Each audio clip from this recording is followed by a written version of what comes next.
She was just a poor maid trying to survive.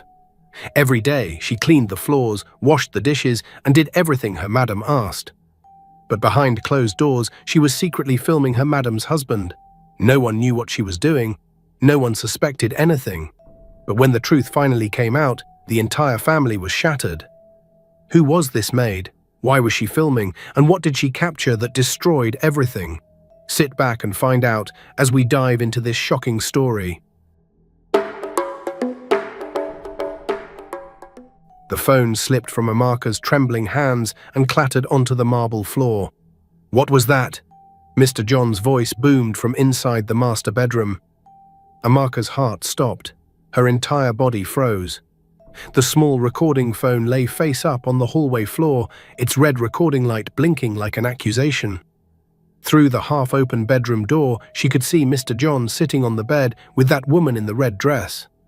And now both of them were staring directly at the doorway where Amaka stood, paralyzed with fear.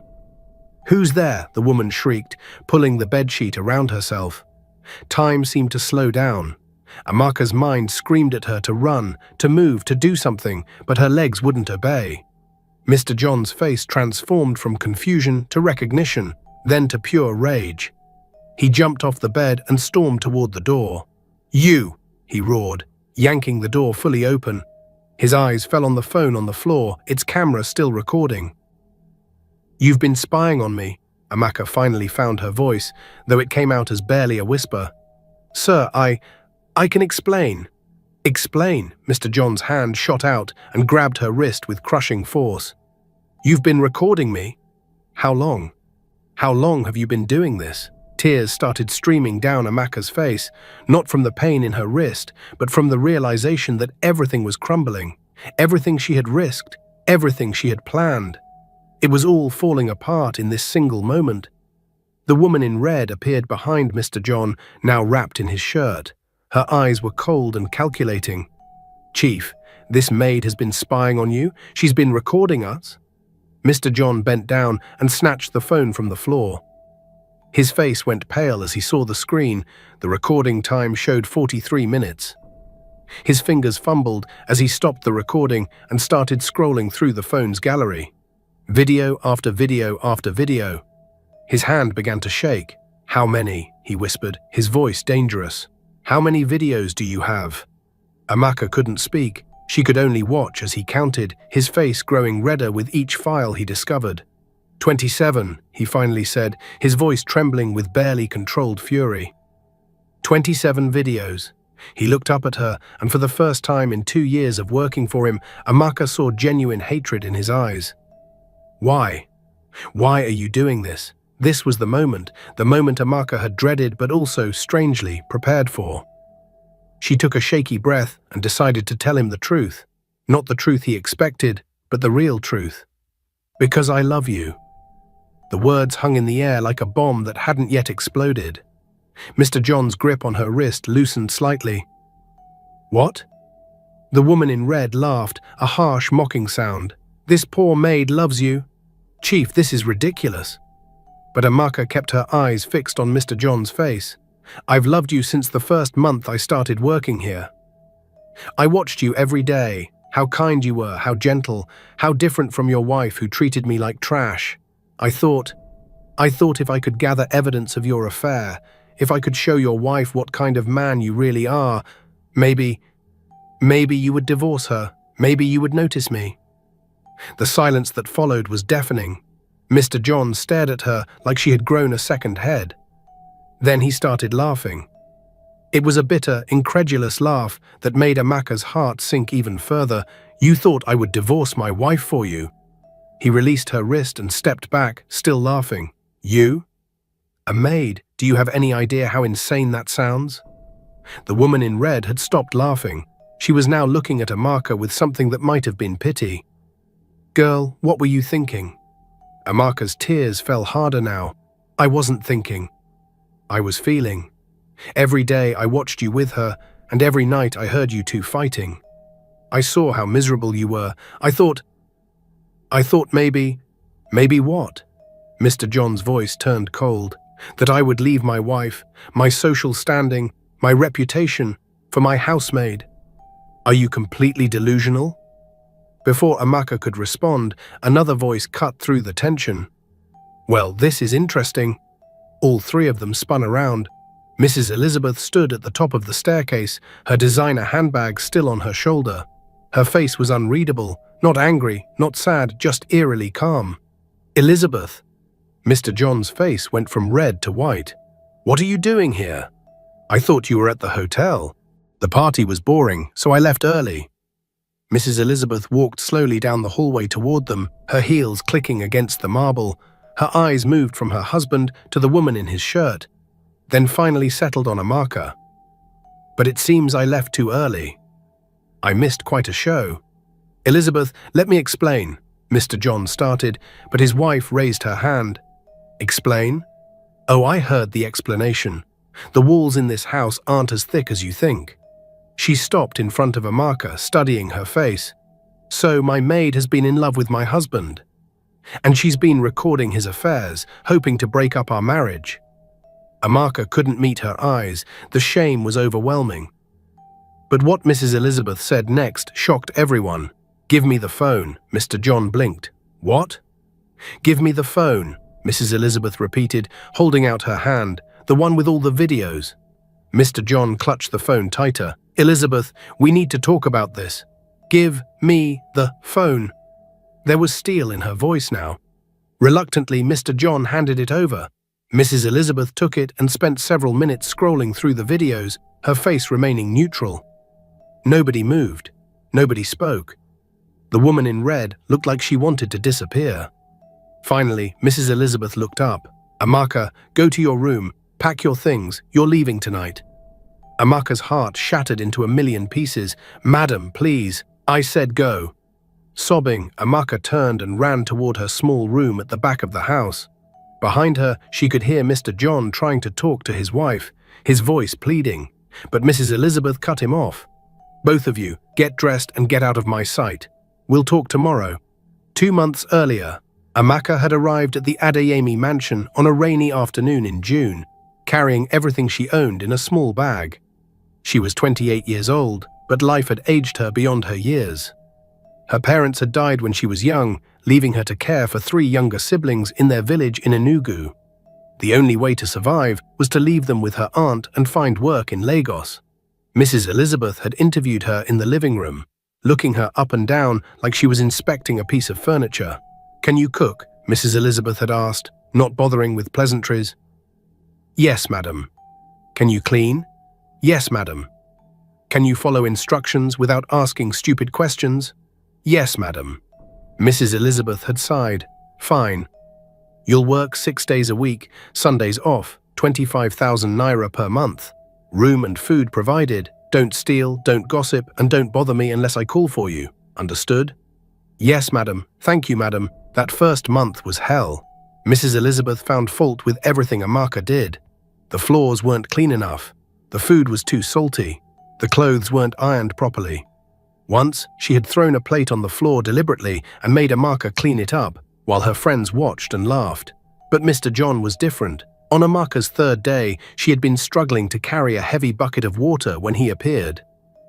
Let me help you with that, he had said, taking the bucket from her hands. Amaka had been shocked. Rich men didn't help maids, but Mr. John had smiled at her, a genuine, kind smile, and carried the bucket to where she needed it. What's your name? He had asked. Amaka, sir. Nice to meet you, Amaka. I hope my wife isn't being too hard on you. That simple act of kindness had planted a seed in Amaka's heart. As weeks turned into months, that seed grew into something dangerous. She started noticing everything about him. The way he drank his coffee, the way he smiled when he read the newspaper, the tired sadness in his eyes when his wife berated him. She began to create little fantasies in her mind. What if she wasn't just a maid? What if she was educated and refined? Would he notice her then? Would he choose her over his cold, cruel wife? It was madness, she knew. But the heart doesn't listen to logic. Then, 2 months ago, everything changed. Amaka had overheard Mr. John on the phone talking sweetly to someone who wasn't his wife. She had followed him one evening and discovered the affair. Instead of feeling hurt or betrayed on Mrs. Elizabeth's behalf, Amaka had felt, hope. If he was cheating, that meant the marriage was broken. If the marriage was broken, maybe it could end. And if it ended, maybe, just maybe, there was a chance for her. That's when she had started recording. Not to protect Mrs. Elizabeth, not to expose the truth for righteousness, but to gather ammunition to destroy the marriage. She had convinced herself that she was doing it for love, that somehow this would lead to her happy ending. How foolish she had been. Present, Amaka sat on a chair in balcony, her few belongings packed in her bag. Her whole body felt numb. She had lost everything, her job, her dignity, any chance of a future. Her siblings would suffer because of her stupid, selfish fantasy. A knock on the door made her jump. "It's me," Mrs. Elizabeth's voice came from outside. "Open the door." With shaking hands, Amaka opened it. Mrs. Elizabeth stood there, still in her party dress, holding the phone with the videos. "Sit down," Mrs. Elizabeth said, entering the small room and closing the door behind her. Amaka sat on the chair, her head bowed, waiting for the verbal lashing she deserved. But Mrs. Elizabeth surprised her again. "How long have you been in love with my husband?" The direct question caught Amaka off guard. Since the first month, madam. And the recordings?" 2 months, madam." Mrs. Elizabeth was quiet for a moment. Then she said something completely unexpected. "I've known about the affair for 4 months." Amaka's head snapped up. "What?" "I hired a private investigator. I've had photos, videos, everything. I know about the woman. I know about the others before her. I've known for a long time." Mrs. Elizabeth's voice was eerily calm. "So, your little recordings, they're not news to me." Amaka felt like the ground had disappeared beneath her. But why didn't you say anything?" Mrs. Elizabeth smiled, but it didn't reach her eyes. "Because I was waiting for the right moment. Divorce is complicated, Amaka. My husband is a smart man. He hid his assets well. I needed time to plan, to gather evidence that would hold up in court, to protect myself financially." She paused. "And then you came along with your videos, your impossible crush, your ridiculous plan." Shame burned through Amaka's entire body. "I'm sorry, madam. I was so stupid. I don't know what I was thinking." "You were thinking like every other woman who's ever been treated kindly by a man after being treated badly by the world." Mrs. Elizabeth sat down on the bed next to her. "Do you want to know something? I was once like you." Amaka looked at her in confusion. "I was a maid too," Mrs. Elizabeth continued, 20 years ago. I worked for a wealthy family. The husband was kind to me. I fell for him, just like you fell for mine. I did everything to get his attention. And you know what happened?" Amaka shook her head. "He used me for 3 months, then threw me out when his wife found out. But here's the part I never told anyone." Mrs. Elizabeth's voice dropped to a whisper. "I got pregnant. I had his child." Amaka's eyes widened in shock. "I had a daughter. Beautiful girl. I was 19 years old, alone, no money, no family support. I had to give her up for adoption because I couldn't feed her." Tears formed in Mrs. Elizabeth's eyes.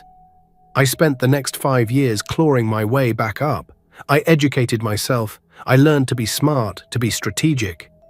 When I met John, I made sure to marry him properly, to secure my position. I thought I had won." Her laugh was bitter. "But look at me now. My husband still cheats. Success and money don't fix a broken man." Amaka felt tears streaming down her face. I don't know what to say. I'm telling you this because I need you to understand something." Mrs. Elizabeth looked directly into her eyes. "That daughter I gave up. I've been searching for her for 15 years, and 3 months ago I found her." "You did?" Amaka whispered. "Yes, she's 20 years old now. Beautiful, smart, and do you want to know where she is?" Amaka nodded, confused about why Mrs. Elizabeth was telling her all this. Mrs. Elizabeth's next words made Amaka's blood run cold. "She's working as a maid for my husband's business partner." The room spun. Amaka tried to process what she was hearing. "Her name is Anna. She doesn't know I'm her mother.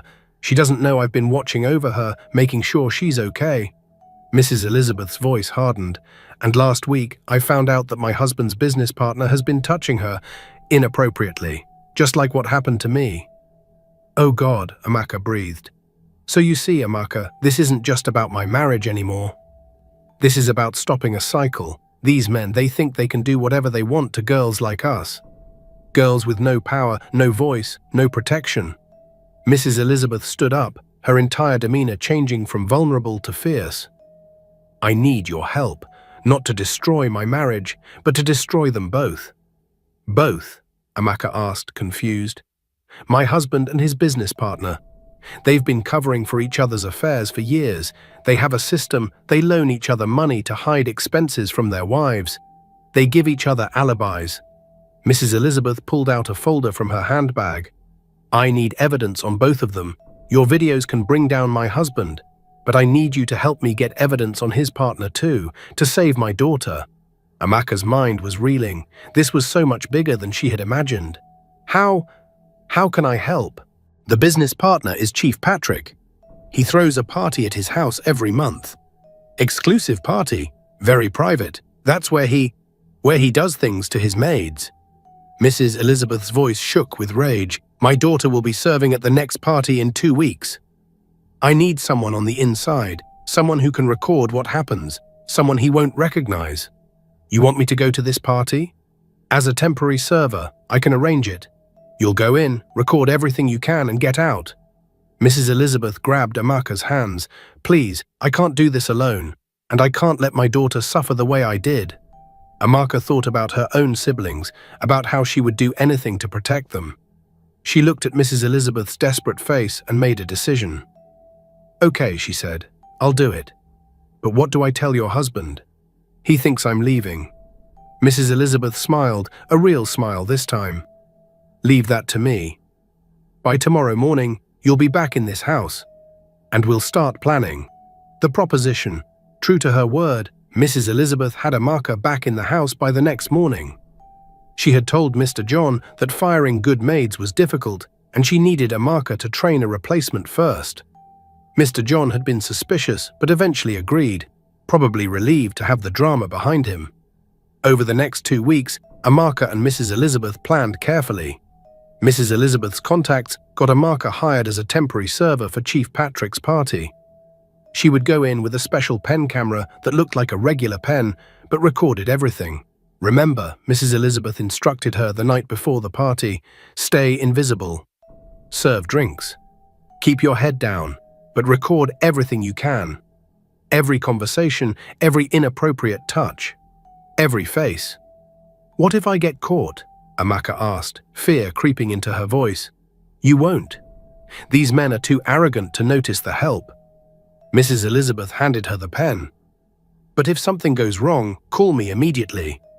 I'll be nearby. The night of the party, Amaka dressed in the plain black and white uniform of a server. Her hands shook as she pinned the camera pen to her uniform pocket. She looked in the mirror and barely recognized herself. You can do this, she whispered to her reflection. For Anna. For all of us, Chief Patrick's mansion was even bigger than the Adeyemi house. Amaka entered through the service entrance with 5 other temporary servers. The head server, a tired-looking woman named Mama Echo, gave them quick instructions. Serve drinks. Don't speak unless spoken to, and whatever you see tonight, you forget by tomorrow. Understand? All the servers nodded. Amaka's heart pounded as she picked up a tray of champagne glasses. The party was already in full swing. Rich men in expensive suits laughed loudly, drinks in hand. There were about 15 men, and Amaka recognized several faces, politicians, businessmen, people she'd seen on TV. And there, in the center of them all, was Chief Patrick, a large man with a booming laugh. And standing next to him, refilling his glass, was a young girl who looked exactly like a younger version of Mrs. Elizabeth. Anna. Amaka's breath caught. The girl was beautiful, with the same elegant features as her mother, but there was fear in her eyes. The way she flinched when Chief Patrick's hand brushed her arm, the way she kept her eyes down. Amaka began serving drinks, making sure her pen camera was pointed toward the main group. She recorded conversations, laughter, and then things got worse. As the night went on and the men got drunker, their behavior became more inappropriate. Amaka watched in horror as Chief Patrick pulled Anna onto his lap. The girl's face showed pure terror, but she didn't resist. She couldn't. She needed this job. "Come on, Chief," one of the men laughed. "Share the pretty one." Another man grabbed a different server, pulling her close. The woman's eyes showed the same resignation Amaka had seen in Anna's. Amaka kept recording, her hands shaking with rage. And then she saw him. Mr. John. He walked into the room, laughing with another man. Amaka quickly turned her back, praying he wouldn't recognize her. But he was too drunk and too focused on joining the party to notice the servers. "John," Chief Patrick called out, "Come, come. We're just having fun." Mr. John joined them, taking a drink from Anna's tray. He didn't grab her like the others, but he laughed at their jokes. He enabled them. The pen captured everything. Then Chief Patrick stood up, pulling Anna with him. "Gentlemen, excuse me for a moment. I'll be back." He started leading Anna toward a private room. The girl looked back desperately at the other servers, but no one moved to help her. They couldn't. But Amaka could. Without thinking, she stepped forward. "Sir, excuse me. Mama Echo needs to speak with that girl. Something about her mother." Chief Patrick frowned. "Her mother? What about her mother?" Amaka's mind raced. "She's outside, sir. She says it's urgent, family emergency." "Now?" "During my party." Chief Patrick looked annoyed, but let go of Anna's arm. "Fine. Go see what she wants. But come back quickly." Anna hurried toward the service entrance, confusion on her face. Amaka followed her. Once they were outside, away from the party, Anna turned to her. "Who are you?"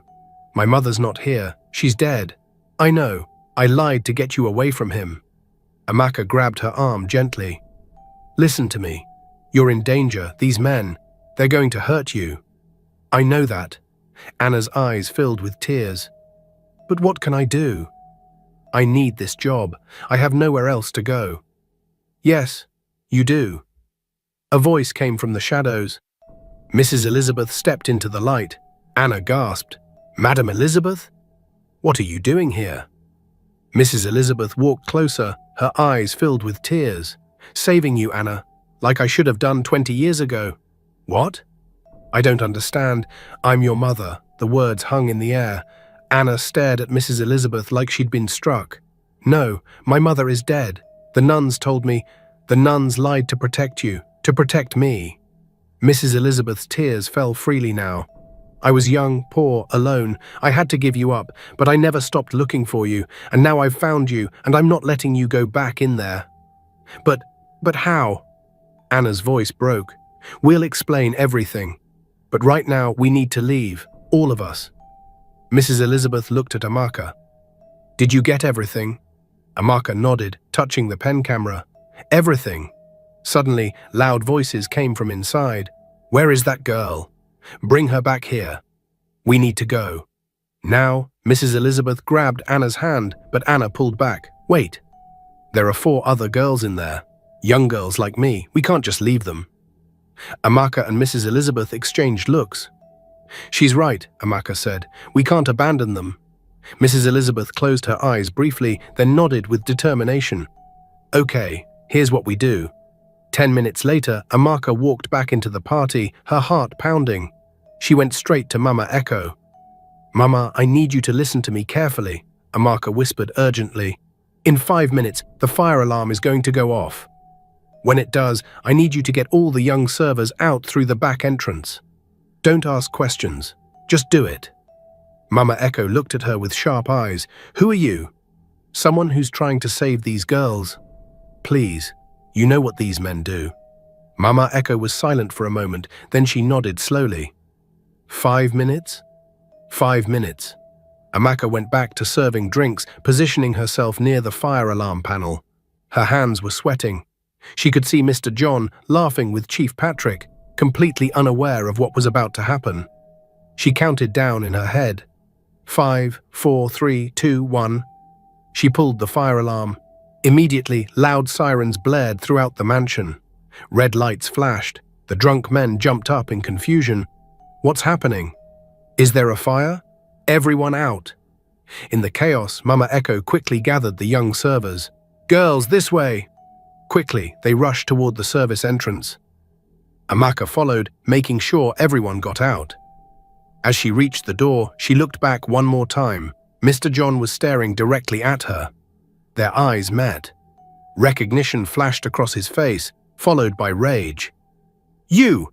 he shouted, starting toward her, but Amaka was already running. She burst through the service entrance where Mrs. Elizabeth was waiting with her car, engine running. "Get in! Everyone, get in!" Mrs. Elizabeth shouted. 6 girls piled into the car, Anna, Amaka, and the 4 other young servers. It was cramped, but no one complained.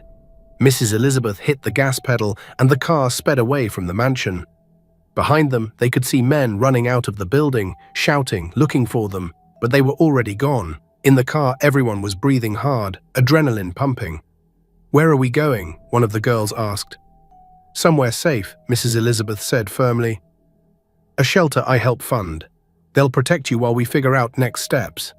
Anna looked at her mother, this stranger who claimed to be her mother, with confusion and something that might have been hope. "You really came back for me?" Mrs. Elizabeth met her eyes in the rearview mirror. "I never stopped coming back for you. I just had to find you first." The videos from both Amaka and Mrs. Elizabeth's investigators had been turned over to the police. The pen camera footage from the party was particularly damning. It showed multiple instances of harassment, assault, and worse. Chief Patrick was arrested, so were 3 other men from the party, including a prominent politician. The scandal was all over the news. Mr. John wasn't arrested. He hadn't actually done anything at the party except be present. But the association was enough to destroy his reputation. Combined with the divorce proceedings and the evidence of his affairs, his business empire was crumbling. Mrs. Elizabeth sat in her lawyer's office, signing the final divorce papers. "You're getting everything you asked for," the lawyer said with satisfaction. "The house, the cars, 65% of the business assets. He'll be lucky to have enough to rent an apartment." Mrs. Elizabeth nodded, feeling nothing. No satisfaction, no revenge, just relief. It was over. Outside the lawyer's office, Amaka and Anna were waiting. Over the past 2 weeks, they had formed a strange little family. 3 women from completely different backgrounds, brought together by trauma and courage. "How did it go?" Amaka asked when Mrs. Elizabeth came out. "It's done. We're free." Anna looked at her mother. She was slowly getting used to calling her that. "What happens now?" Mrs. Elizabeth smiled. "Now? Now we build something new. I'm converting the mansion into a shelter for young women escaping abuse, a safe place where they can live, learn, heal." "Really?" Amaka's eyes widened. "Really? And I'm going to need help running it." Mrs. Elizabeth looked at both of them. "Amaka, I'm paying for your education. Full scholarship to university. You're going to study social work. Anna, same for you, whatever you want to study." "But the other girls from the party?" Anna asked. "What about them?" "They're staying at the shelter until they're ready to move on. Some want to go back to their families, others want to start fresh here in Lagos. We'll help all of them." Mrs. Elizabeth's voice was strong and certain. No more girls falling through the cracks. No more girls being used and thrown away. Amaka felt tears streaming down her face. "How did we get here? 2 months ago, I was just a maid with a stupid crush. And now you're so much more," Mrs. Elizabeth said, pulling both young women into a hug. "We all are." 6 months later, the Adeyemi mansion, now renamed the Anna House for Women, was buzzing with life. 12 young women currently lived there, all in various stages of healing and rebuilding. Amaka was in her 2nd semester at the University of Lagos, studying social work with top grades. She had brought her 3 siblings to live at the shelter as well until they could get their own place. Anna was studying law. "I want to help prosecute men like Chief Patrick," she had declared. "I want to make sure they never hurt anyone again." Mrs. Elizabeth had become an advocate, speaking at conferences about domestic abuse and supporting other women's shelters across Lagos. One evening, the 3 of them sat in what used to be Mrs. Elizabeth's private garden, now a communal space where the shelter residents could relax. "I heard Mr. John is working as a sales manager now," Amaka said. His business completely collapsed. Good, Mrs. Elizabeth said without malice. Maybe he'll learn humility. Do you ever regret it? Anna asked her mother. Everything that happened? Mrs. Elizabeth thought about it. I regret the years I wasted living a lie. I regret giving you up, even though I understand why I had to. She looked at her daughter with tears in her eyes. But I don't regret how it all ended. Because it brought you back to me. Anna squeezed her mother's hand. What about you, Amaka? Mrs. Elizabeth asked. Do you regret your foolish crush? Amaka laughed. Every day I cringe thinking about it. How stupid I was. How naive. She paused. But if I hadn't been that stupid, naive girl, I wouldn't be here now. I wouldn't have found you. I wouldn't have helped save Anna. I wouldn't be going to university. She smiled. So maybe sometimes our mistakes lead us exactly where we need to be. A young girl, one of the new residents, approached them shyly. Excuse me, Sister Amaka, can you help me with my homework? Of course, Amaka said, standing up. She turned back to Mrs. Elizabeth and Anna. Duty calls. As Amaka walked away with the girl, Mrs. Elizabeth and Anna sat in comfortable silence. Mother, Anna said softly. She still wasn't used to the word, but she was trying. Why did you really start recording? It wasn't just about your marriage, was it? Mrs. Elizabeth smiled. You're perceptive. Like your father, the real one, not the man who used me. She sighed. I started recording because I wanted evidence for the divorce, yes, but also because I had a feeling that these men were all connected, that they were protecting each other, and I was right. So you used Amaka's crush to your advantage. I did, but I also gave her something real in return, a future, an education, a purpose. Mrs. Elizabeth looked at her daughter seriously. Sometimes we have to be strategic. Sometimes we have to use the weapons we have, even if those weapons are messy or complicated, like recording devices and foolish maids in love. Exactly. Mrs. Elizabeth laughed. Though I prefer to think of Amaka as a brave young woman who risked everything for a fantasy and in doing so saved many real people. 1 year later, the scandal had died down. Chief Patrick was serving a 5-year prison sentence. The politician had resigned in disgrace. The other men had paid settlements to their victims and were trying to rebuild their lives quietly. Mr. John had hit rock bottom. His money gone, his reputation destroyed, his friends abandoning him. The woman in red had disappeared long ago.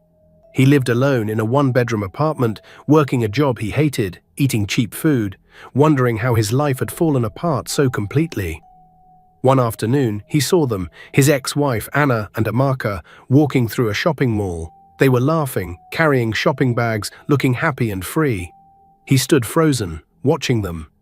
Mrs. Elizabeth looked more beautiful than ever, not because of clothes or jewelry, but because of the genuine joy on her face. Anna looked confident and proud, nothing like the scared maid at that party.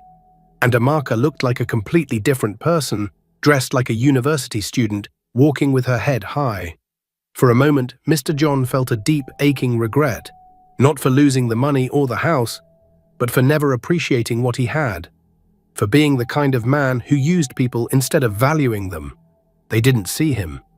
They were too absorbed in their own happiness, and somehow that hurt more than anything. He turned and walked away, his shoulders slumped, disappearing into the crowd. Just another face, no longer important, no longer powerful, just a man who had lost everything because he never learned to cherish anything. That night, back at Anna House, Amaka received an unexpected phone call. The number was unknown. Hello? Amaka? The voice was male, hesitant. This is Mr. John. Amaka's blood ran cold. She looked at Mrs. Elizabeth and Anna, who were sitting nearby. She put the phone on speaker. What do you want? Her voice was steady despite her racing heart. I saw you today. At the mall. With my ex-wife and the girl. His voice sounded broken. I need to talk to you, please. We have nothing to say to each other. Please. Just 5 minutes. I'll meet you anywhere. I need to say something. Mrs. Elizabeth shook her head firmly, but Amaka felt a strange curiosity. Why should I? Because you're the only one who might understand. You loved me once, didn't you? The words stung. I was a fool. So was I. His voice cracked. Please, 5 minutes. That's all I ask. Amaka looked at Mrs. Elizabeth and Anna. They both shook their heads, but something in Amaka wanted closure. Fine. Tomorrow, 2 p.m., at the coffee shop on Adeola Odeku Street, but I'm bringing someone with me. Thank you. Thank you so much. The line went dead. Are you insane? Mrs. Elizabeth asked. What if it's a trap? Then you'll be there to save me, Amaka said with a small smile. You always are. The next day, Amaka and Mrs. Elizabeth sat at a corner table in the coffee shop. Both women were tense, watching the door. When Mr. John walked in, they barely recognized him. He had lost weight. His clothes were cheap and ill-fitting. His hair was graying. He looked 10 years older than the last time they'd seen him. He spotted them and walked over slowly, like a man approaching a firing squad. Thank you for coming, he said quietly, not sitting down until Amaka gestured to the empty chair. You have 5 minutes, Mrs. Elizabeth said coldly. Start talking. Mr. John took a deep breath. I'm not here to ask for forgiveness. I know I don't deserve it. I'm not here to blame anyone but myself. He looked at Amaka. I'm here because I owe you an apology. An apology? Amaka's voice was incredulous. When I laughed at you that night, when I mocked your feelings, I was cruel. You were a young woman working in my house, someone who had shown me kindness in her own way, and I humiliated you. He paused. I've spent this past year thinking about all the people I hurt, the women I used, the lies I told, the trust I betrayed, but somehow the image that haunts me most is your face that night, the look in your eyes when I laughed at you. Amaka felt her throat tighten, but she didn't speak. I was a coward. I'm still a coward. But I wanted you to know that you weren't foolish for having feelings. You were human. I was the foolish one for thinking people's feelings were jokes. He turned to Mrs. Elizabeth. And you were the smartest person in that house all along. I underestimated you completely. Mrs. Elizabeth's expression didn't soften. Is that all? No, there's something else. Mr. John reached into his pocket and pulled out an envelope. I don't have much left, but I managed to save something. This is 20,000 naira. I want you to give it to that shelter you're running. Mrs. Elizabeth stared at the envelope like it was a snake. I don't want your money. It's not for you. It's for the girls there, please. He placed it on the table. It's the least I can do. Nobody moved to take it. I know I can never fix what I broke. I know I deserve everything that happened to me. Mr. John stood up slowly. But I wanted you both to know that I'm sorry. Truly, deeply sorry. And I hope that someday, maybe in another life, I can be the kind of man who deserved women like you in the first place. He turned and walked toward the door. Mr. John, Amaka called out suddenly. He turned back, hope flickering in his eyes. That recording I made, the one that started all of this. Amaka's voice was clear and strong. I don't regret it, not anymore, because it led to something beautiful. It led to freedom. It led to family. It led to purpose. She paused. So thank you for being exactly the kind of man you were, because your cruelty taught me what real strength looks like. Mr. John's eyes filled with tears. He nodded once, then walked out of the coffee shop and out of their lives forever. Mrs. Elizabeth picked up the envelope and looked inside. He wasn't lying. It's 20,000. Should we take it? Amaka asked.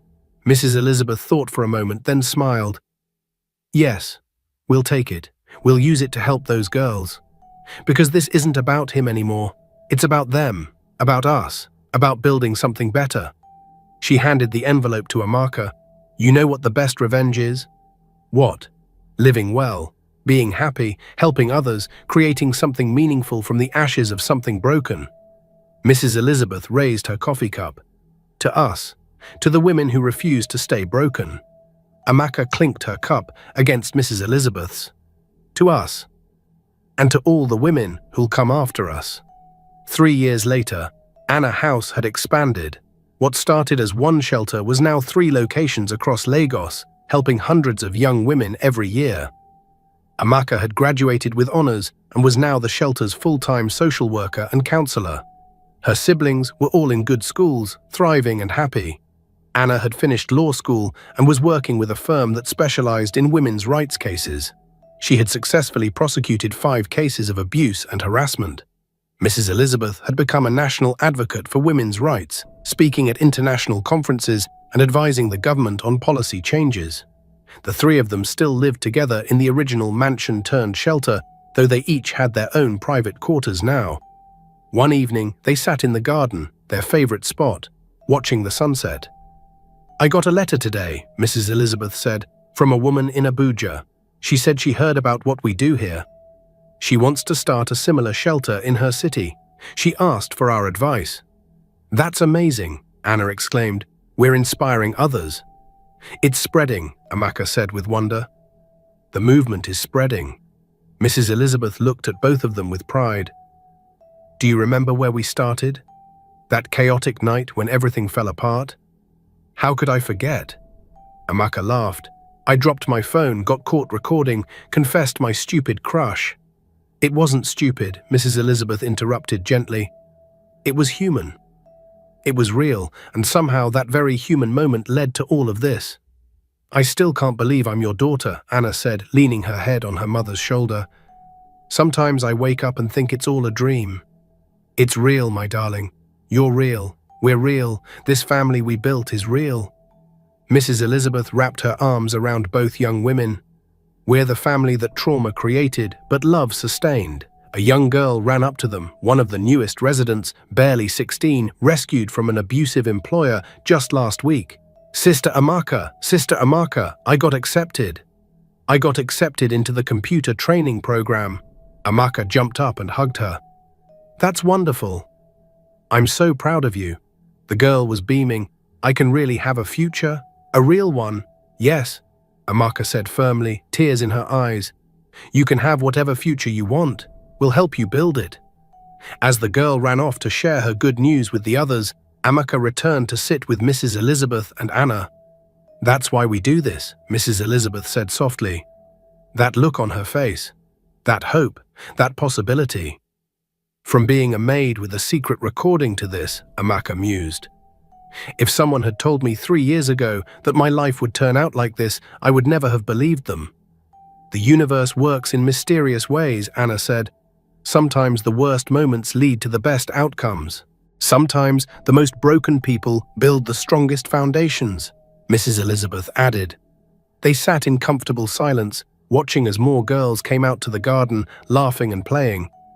Girls who had been rescued from abuse, from trafficking, from poverty, from hopelessness. Girls who were now learning skills, going to school, dreaming of futures they never thought possible. Mrs. Elizabeth stood up and stretched. "Come on, we have a donor meeting in an hour. We need to prepare our presentation for expanding to Ibadan."